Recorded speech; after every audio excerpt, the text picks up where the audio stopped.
Hello students, how are you? This is Mahesh Toraskar and you are watching my channel Maestro Academy. Today we are going to learn inverse trigonometry, right? So you must know what is inverse of a function, inverse of a trigonometric function. Let us understand this. See, y is equal to sine x. Look here. In the normal function, x is the domain and y is the range. But when you invert it, this becomes sine inverse y is equal to x. Now this becomes the range, and what was your range before is now the domain, right? It means that what is there on the x-axis now shifted to y, and what is there on the y has now shifted to x, right? This is what it means. So for any function you can find an inverse, but the function must be invertible. Now understand this. In order to find an invertible function, or in order to have an invertible function, there are two conditions. One is that it must be 1 1 as well as onto. Now what is 1 1 function, what is onto function? I'll show it graphically. Please try and understand. I'll show by arrow diagram also. Now if you take this function here, see, this is a part of a sine function. This is a part of a sine function. If you watch closely, if this is the value of say pi by 2 and this is pi, okay, and this is pi by 6 and here is 5 pi by 6, right? Now this pi by 6, if you take a line like this, if you watch closely, see here, for two different values of x, you are getting the same value. Suppose this is my 0.5. This 0.5 pi by 6 is half, right? So this half applies to this also. So this also gives you pi by 6. This 5 pi by 6 also gives you 0.5. So you get for two different values of x, you are getting the same value of pi. So the function becomes like this: pi by 6, pi by 6, and you are getting 0.5.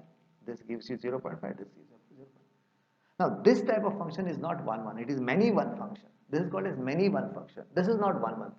In order to have a 1 1 function, you must have distinct value for each value of x.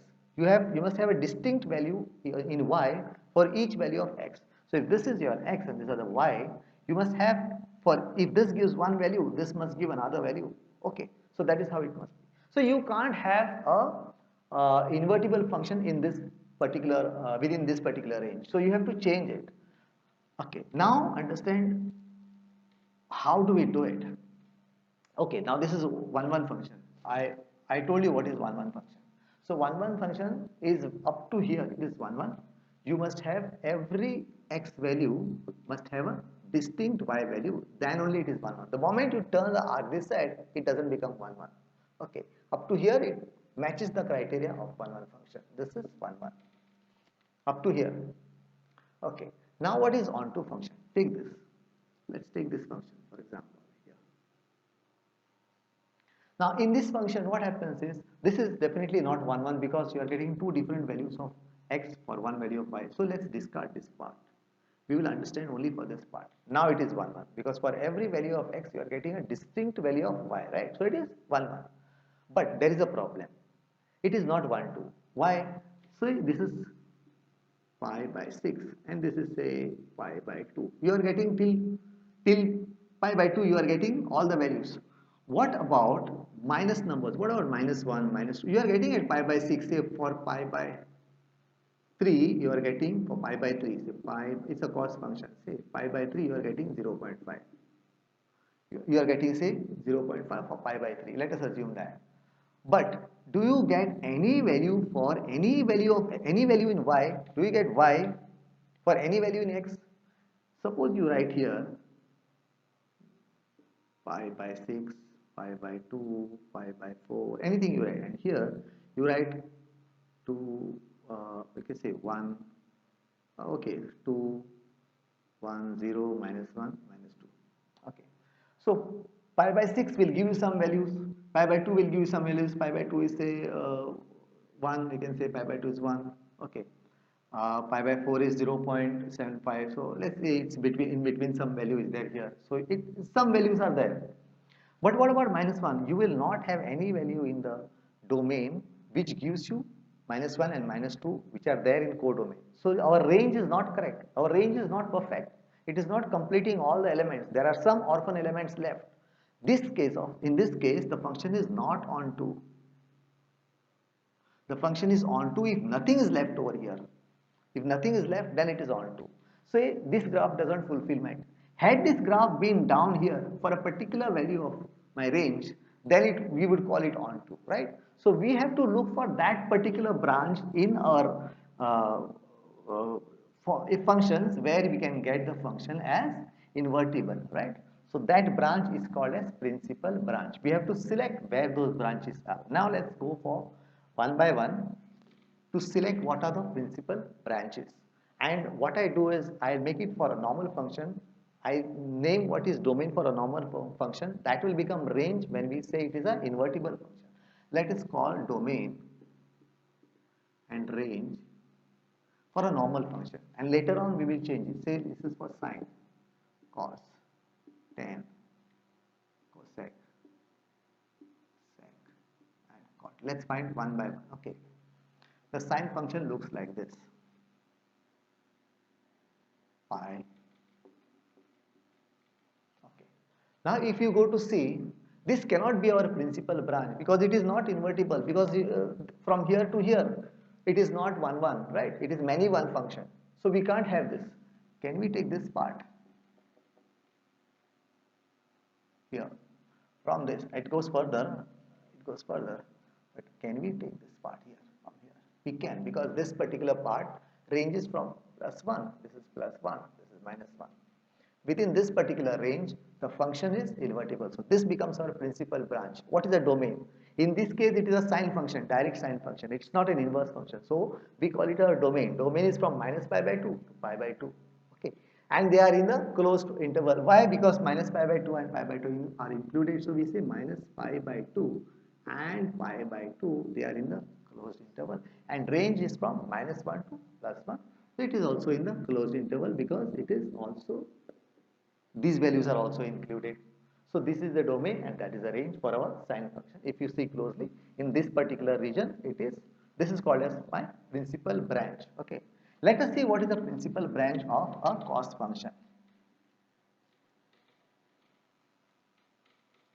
See, a cos function looks like this.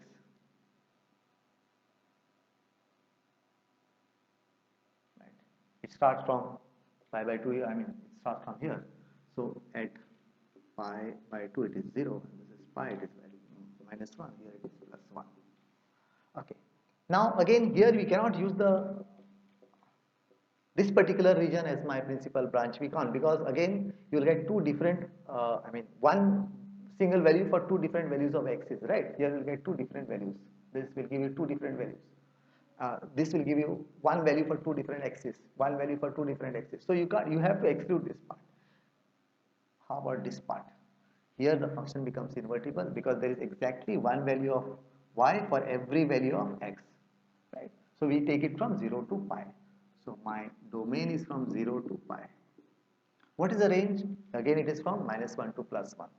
It is not different from a sine function. So this is the range, right?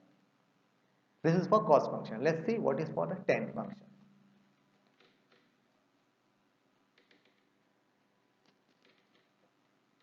Okay, tan function looks like this. Pi/2, pi minus pi/2. Okay, it is going something like this. Correct. Yeah. Okay, then here it goes like that. This is a tan function, right? So if you watch closely, at 0 it is 0, right? In this range here, -pi/2 and plus pi/2, it is giving me perfect. Okay, from -pi/2 and pi/2 it gives me invertible function. This is 1 1 as well as onto.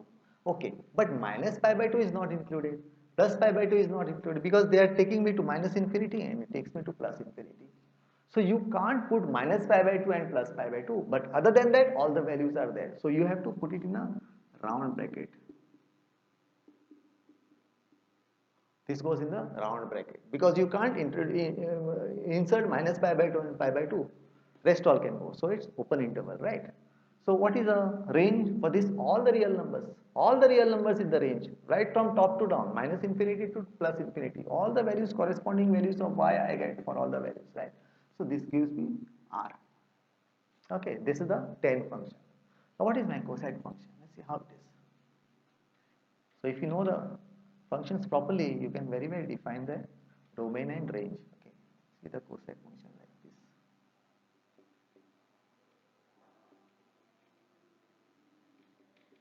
Not needed, minus pi by 2. Okay, let us see how it is. It goes from this way and then there. Then it goes this way, then here. This is plus 1, minus 1. It is within this range it is not defined, but above and below it is very well defined. Okay. So if you take, we can't take this, right? We have to take another part, right? We can't take this. We have to take this side. This particular is my principal branch. We can't take this from 0 to pi. We can't take. We have to take from minus pi by 2 to pi by 2. So this becomes a principal branch. So we can say minus pi by 2 and pi by 2 very well defined. It is defined there, right? So it is minus pi by 2. Pi by 2 it is defined, but it is not defined for 0. So you have to exclude 0 from the set of all the real numbers of this line, x line, or the domain line, right? So 0 has to be excluded because it is plus infinity and minus infinity at 0. So it is not defined for 0. All other domain values it is defined. Okay. What is the range? Range is all the real numbers, but minus 1 and minus plus 1 are not defined. So in this, range is all the real numbers except minus 1 and plus 1. So R minus 1 plus 1. All the values in the real number except minus 1 and plus 1. This is not defined. So all the values except minus 1 and plus 1 in the open interval, right? This is my range for cosec function. Let us see for sec function what it is.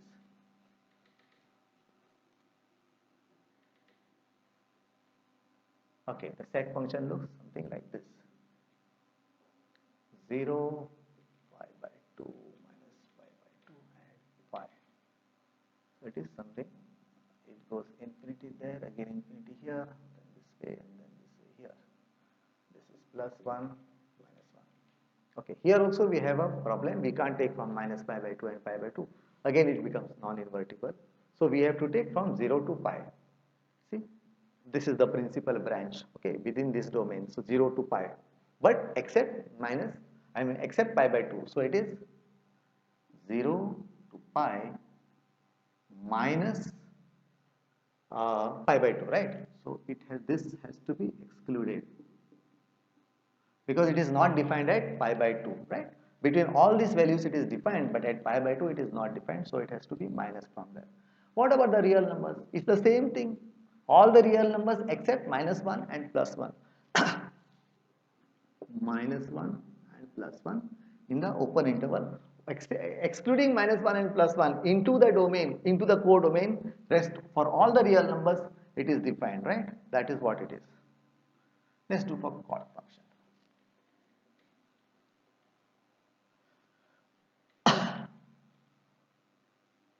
How the cot function looks like. Okay, it looks something like this. I may not be accurate, but you must understand. Okay, here. And then again like that, and then this way. Okay, this is the cot function. Now if you see cot function how it is, and these functions are obtained by just plotting the graph. Okay, so that you must be knowing. You plot the graph for all pi by 2, pi by 6, pi by 3, pi by 4, all those values, and then you get a function. Okay, so this one is you have to define from 0 to pi here. There is no other way you can do it, right? So all the real numbers are there on our range, but in the domain for 0 and pi it is not defined. Okay, so this goes into the round bracket, it is not defined. For 0 and pi it is not defined, but everywhere else it is defined. But and the range is from real number to real number is all real number. Okay, so this is the range for my cot function, 0 comma pi goes in the round bracket, right? Because why? 0 and pi, except 0 and pi, for all other values in the domain it is defined. Okay, so this is the range. This is all about the normal function. Now you tell me, if this was an inverse function, if this was inverse function, if this was inverse function, the whole this domain would be called as range, and this range would be called as domain. Okay, this range is called as domain. Okay, now you have to understand what is the principal value. What is a principal value? Principal value.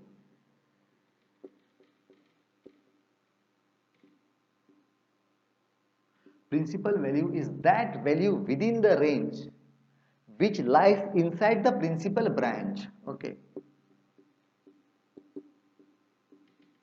I have chopped off the branch, only the branch for each function. Within that branch, whatever within that particular range that value lies, that is called as the principal value. Okay.